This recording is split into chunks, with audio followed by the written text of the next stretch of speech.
Кайырлы күн достар.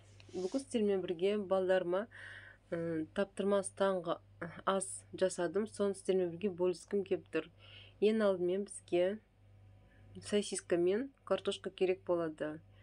Сосисканы осылай бөліп аламыз, картошканы турап аламыз. Сосын осындай деревянный шпажкаға тығып, қызып тұрған майымызға пісіріп аламыз. Ешқандай қиындығы жоқ. Тез дайын болатын. Ең бастысы балдарға өте оңай.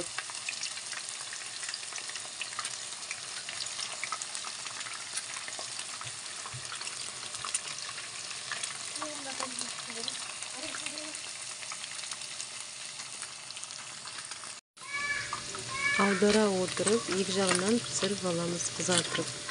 5-7 минутте піседі. Тез дайын болады, балдарға өте оңайды. Достар, егер де каналыма тіркелмеген болсаңыздар, сіздерден қолдау күтемін.